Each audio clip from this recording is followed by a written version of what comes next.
কই গো আয়েশা, কোথায় গেলে তুমি? হ্যাঁ বলো, তুমি এত রোদের মধ্যে বাইরে দাঁড়িয়েছো কেন? হ্যাঁ হ্যাঁ, আমি বসছি। যাও তো, একটু ঠান্ডা পানি নিয়ে আসো, গলাটা শুকিয়ে কাঠ হয়ে যাচ্ছে। হ্যাঁ হ্যাঁ, তুমি বসো, আমি আসছি।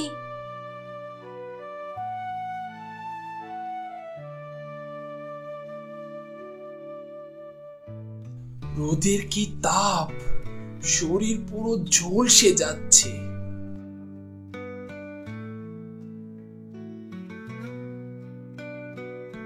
আহ, কি শান্তি!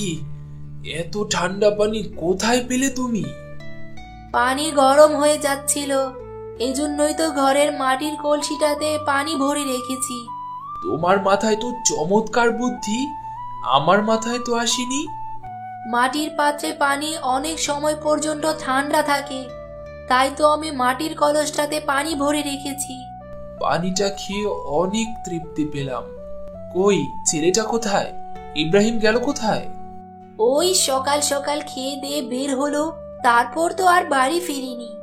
বেশি লাই দিও না ছেলেটাকে, একটু মন দিয়ে পড়াশোনা করতে বলো। ঠিক আছে, বলে দেব। আর আমার ছেলে খুব ভালো, আরো এই পরীক্ষায়ও ভালোই করবে।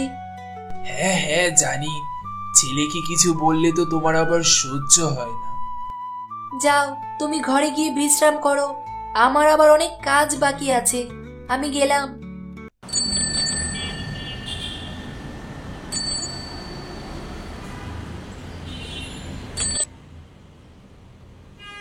কি গো, তুমি এখনো শুয়ে আছো?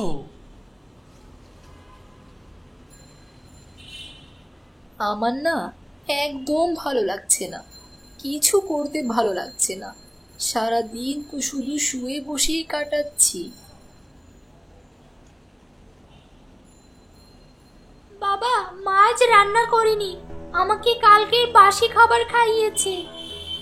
সে কি কথা! তোমাকে না আসলে কিছুই বলার নেই। কতবার বলি এসব বিলাসী জীবন যাপন ছাড়ো, দেখবে জীবন কত সুখের হয়, সুস্থ থাকবে তুমি। এই, ছাড়ো তো তুমি, তোমাকে আমার কষ্ট বুঝতে হবে না। বাবা, আমরা না কালকে কাকার বাসায় যাব? না না, আমরা কাল যাব না। ওই গ্রামে গিয়ে এত গরমে সবাই তো আমরা সেদ্ধ হয়ে যাব। আর তাছাড়া তো তোমার কাকার বাড়িতে কোনো এসিও নেই, আমরা সেখানে গরমে মরেই যাব। আহা, কালকে একবার আমাদের সাথে চলো না, দেখবে এসির কোনো দরকার হবে না। গ্রামের শীতল স্বচ্ছ বাতাসে তোমার একটুও খারাপ লাগবে না। মা, আমি যেতে চাই, আমি যেতে চাই কাকার বাড়িতে। অনেক দিন ধরে আমি আমার কাকার বাড়িতে যাই না, আমি যেতে চাই। আচ্ছা আচ্ছা, ঠিক আছে, তোর আর কান্না করতে হবে না। আমি কাল তোমাদের দুজনের সাথেই গ্রামে যাব।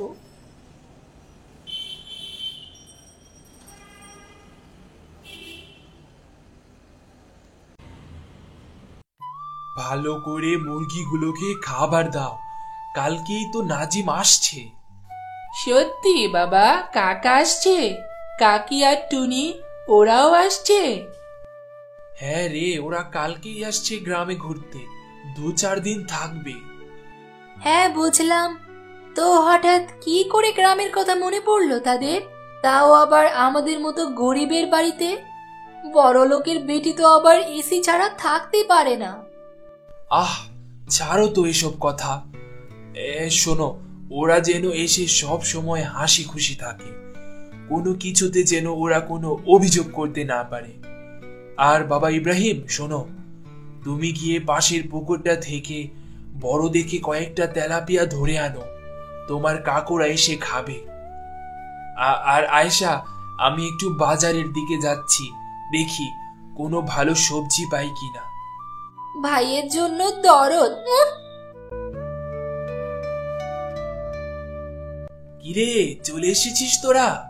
কোনো অসুবিধা হয়নি তো? না না ভাই, কোনো অসুবিধা হয়নি।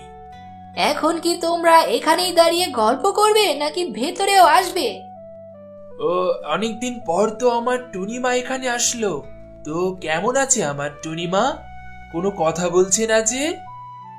আসলে ও নতুন জায়গায় আসলে একটু কম কথাই বলে, আর না হলে তো ওর দুষ্টুমিতে আমরা অস্থির থাকি। আচ্ছা আচ্ছা, সবার অনেক কথা হয়েছে। এখন এই রোদে দাঁড়িয়ে ঘামানোর চাইতে ভালো সবাই ভেতরে আসো। এই দেখো, চারপাশে ক্ষেত খামার, কত সতেজ বাতাস, প্রাণটা জুড়িয়ে যাচ্ছে গো। এই বাতাস কি তুমি তোমার এসির মধ্যে পাবে বলো? হ্যাঁ, তুমি ঠিকই বলেছ। এখানে আসার পর থেকেই এই গ্রামের বাতাসটা খুব সতেজ মনে হচ্ছে। মনে হচ্ছে না যে আমি এসি ছাড়া আছি। আচ্ছা বলো তো, এই যে পুকুরের মাছ খেলে তাতে স্বাদ কেমন ছিল? হ্যাঁ, খুব স্বাদ লেগেছে। আমি তো পেট ভরে খেয়েছি। মুরগির মাংসটাও অনেক মজা ছিল। হ্যাঁ, শহরের কোনো মাছ মুরগি খেয়ে কি এমন শান্তি পেয়েছো কখনো? না, তা অবশ্য পাইনি। এজন্যই তো বলছি, প্রকৃতির সব কিছুই সুন্দর। এই যে দেখো, ভাই আর ভাবি গ্রামে থাকে, দেখো তারা কত সুস্থ সবল, কত হাসি খুশি থাকে তারা। সত্যি, আমারও না এখন আফসোস হচ্ছে, যদি আমি গ্রামে থাকতে পারতাম।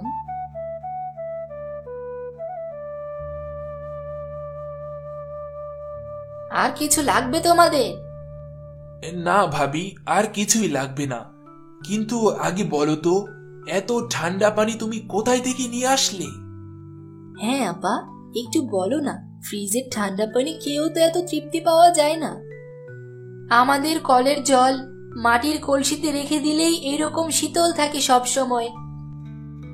বাহ, তাহলে আর ফ্রিজের কি দরকার, তাই না বলো? তোমরা কথা বলো, আমি একটু আসছি।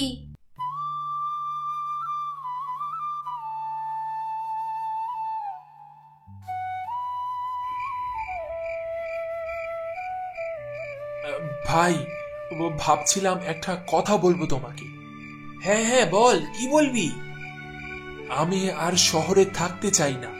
ভাবছিলাম এই গ্রামে কিছু একটা করব, আর তোমাদের সাথেই থাকবো। কিন্তু তোমার বউ মেয়ে এরা কি গ্রামে থাকতে পারবে? আমি বলেছি আপা, এখন থেকে আমি এই গ্রামেই থাকবো। আমি সম্পদের ঘোরে অন্ধকারের মধ্যে ছিলাম। গ্রামে না আসলে ধনী গরিবের এত ঐশ্বর্যের মধ্যেও যে এত পার্থক্য থাকে তা জানতে পারতাম না। ঠিক আছে, তাহলে তো আর কোনো সমস্যাই নাই। বুঝলি না জি, আল্লাহ তাআলা ধনী গরিব সকলকে একই চোখে দেখে। তাই তো ধনীরা টাকা খরচ করে এসির বাতাস খায়, আর গরিবেরা বিধাতার দেয়া স্নিগ্ধ শীতল হাওয়া খায়। সত্যি ভাই, সুস্থভাবে বাঁচতে চাইলে এই গরমে এসি না, প্রকৃতির নির্মল বাতাসই দরকার। তার জন্য বেশি বেশি গাছ লাগাতে হবে আমাদের।